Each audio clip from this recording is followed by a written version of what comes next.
The knowledge obtained through observations and experiments is known as science.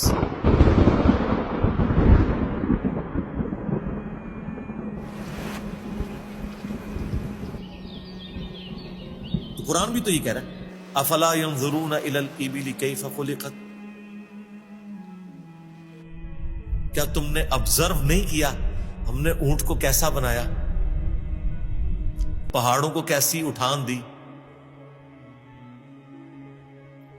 آسمان کو کیسا بنایا، زمین کو کیسا بچھونا بنایا.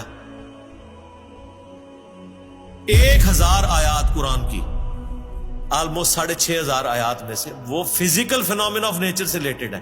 سائنس کا علم ہے ہی ہے.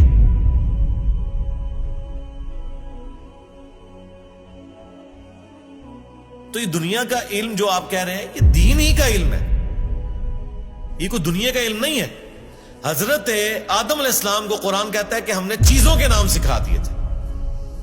یہ تو نہیں کہتا کہ بتا دیے تھے کہ اللہ تعالیٰ کے نام کے 3 دفعہ پڑھنے ہیں تو یہ ثواب ہوگا. ہر چیز کا نام سکھا دیا تھا. پوٹینشلی وہ ان کے دماغ میں وہ درخت بو دیا گیا تھا جو آج اتنا بڑا ہو چکا ہے کہ انسان نے ایسے جہاز بنا لیے ہیں جو 500-600 مسافروں کو لے کے 8000 کلومیٹر تک بغیر ریفیولنگ کے اڑ سکتے ہیں. اور اڑتے نہیں، صرف لینڈ بھی کرتے ہیں. یہ سب سے مشکل کام ہے. لوگ کہتے ہیں جی میزائل ٹیکنالوجی مشکل ہے. جناب میزائل ٹیکنالوجی تو شاید ہی کوئی نہیں جو یہ بوئنگ کی ٹیکنالوجی ہے، کیونکہ میزائل تو آپ نے چھوڑنا ہے، اس نے پھٹنا ہے، واپس نہیں آپ نے اتارنا. لیکن اسپیس شٹل کو، بوئنگ جہاز کو اڑا کے آپ نے اتارنا بھی ہے، بندے بیچ میں بیٹھے ہوئے ہیں. یہ مشکل ٹیکنالوجی ہے. تو کر کے دکھایا نا. یہ انسان جب بھی کوئی چیز ڈسکور کرتا ہے نا سب سے پہلے اس کا نام رکھتا ہے. تو پوٹینشلی آدم علیہ السلام کو تمام چیزوں کے نام سکھا دیے تھے جو فرشتوں کو بھی نہیں آتے تھے. انسان کی فضیلت اسی عقل کی وجہ سے. تو یہ کوئی دنیا کا علم نہیں ہے، یہ اللہ تعالی کا فعل ہے. یہ کائنات، قرآن اللہ کا کلام ہے اور کائنات اللہ کا فعل ہے. اللہ نے بنائی ہے نا، کریٹر نے. اللہ کے فعل کا علم حاصل کرنا یہ دنیا داری کیسے ہو گئی؟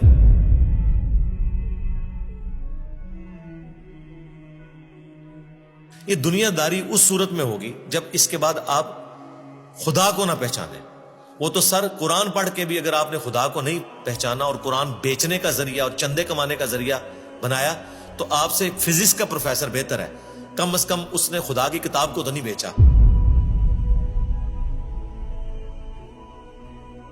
تو آج سائنس کی برکت سے میرا خیال ہے خدا کا تعارف جتنا ہمیں ہوا ہے ہمارے اسلاف کو نہیں تھا. اور آج جس بہترین انداز میں ہم کریٹر کا تعارف ایک انسان کے سامنے رکھ سکتے ہیں، آج سے پہلے تصور بھی نہیں تھا کہ ایسا بھی ہو سکتا ہے. Structure of D N A, genes کی اسٹرکچر، عقل دنگ رہ جاتی ہے. سائنٹسٹ کہتے ہیں کہ ایک چائے کے چمچ میں اتنے جینز آتے ہیں اور ان کے اندر اتنا ڈیٹا کوڈ ہو سکتا ہے جتنی انسانی تاریخ میں آج تک کتابیں دنیا کی لائبریریز میں پڑھی ہوئی ہیں.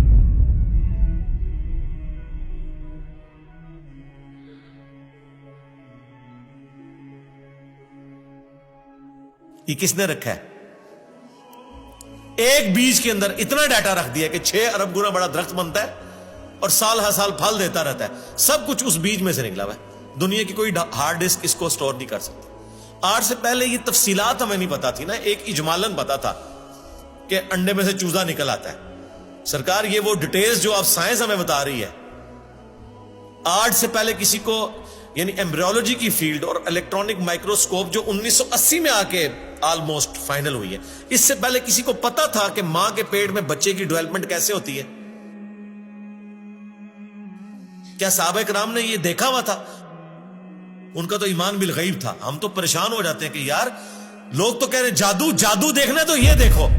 کبھی نیشنل جغرافک یا ڈسکوری چینل کے اوپر جب وہ فاسٹ کر کے موویز چلاتے ہیں کہ ایک بیج پھوٹتا ہے، اس میں سے کومپل نکلتی ہے، پھر بنتے بنتے درخت بن جاتا ہے یا پھول، وہ جادو ہو رہا ہوتا ہے. انڈے میں سے چوزا نکلنا جائے. اصل جادو یہ ہو رہا ہے جو عقل دنگ ہے. لیکن ہم ان معجزات کے عادی ہو چکے ہیں.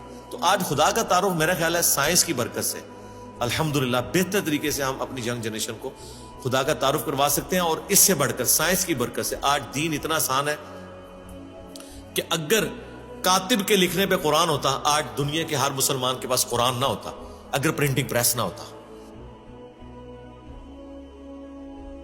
یہ بخاری مسلم یہاں نہ پڑھی ہوئی ہوتی. اگر موچی جوتیاں بنا رہے ہوتے نا تو آج آدھی دنیا ننگے پاؤں ہوتی جتنی دنیا کی آبادی ہو چکی ہے. تو سائنس نے ہمیں دین پہ چلنا بھی آسان کیا ہے. آج مساجد کے اندر جتنی فیسلٹیز آپ کو نظر آ رہی ہیں یہ اجمیر شریف والوں نے دی ہیں آپ کو, یہ بغداد شریف والوں نے دی ہیں, یہ رائے ونڈ شریف والوں نے دی ہیں آپ کو, ملتان شریف والوں نے دی ہیں. نہیں سرکار, یہ سائنس نے آپ کو دی ہیں. تو ہمیں تو سائنس کو گلے سے لگانا چاہیے تھا کہ اس نے ریلیجن پہ چلنا تھا. آپ 1 روپیہ بھی خرچ نہیں کریں گے اور دنیا کے سارے بر اعظموں میں آپ کی ویڈیو پہنچ جائے گی. اگر آپ کو کوئی ٹی وی چینل انٹرنیشنل خریدنا پڑ جائے, آپ کی نسلیں بھی پیسہ جوڑیں تو نہیں خرید سکتی. یوٹیوب نے آپ کو فری دے دیا, الٹا آپ کو مونیٹائزیشن کے وہ پیسے بھی دیتا ہے اپلوڈ کرنے کے. سرکار, یہ سائنس کی برکت سے سب کچھ ہوا ہے. تو احسان فراموش نہ بنے, سائنس نے آپ کو بہت کچھ دیا.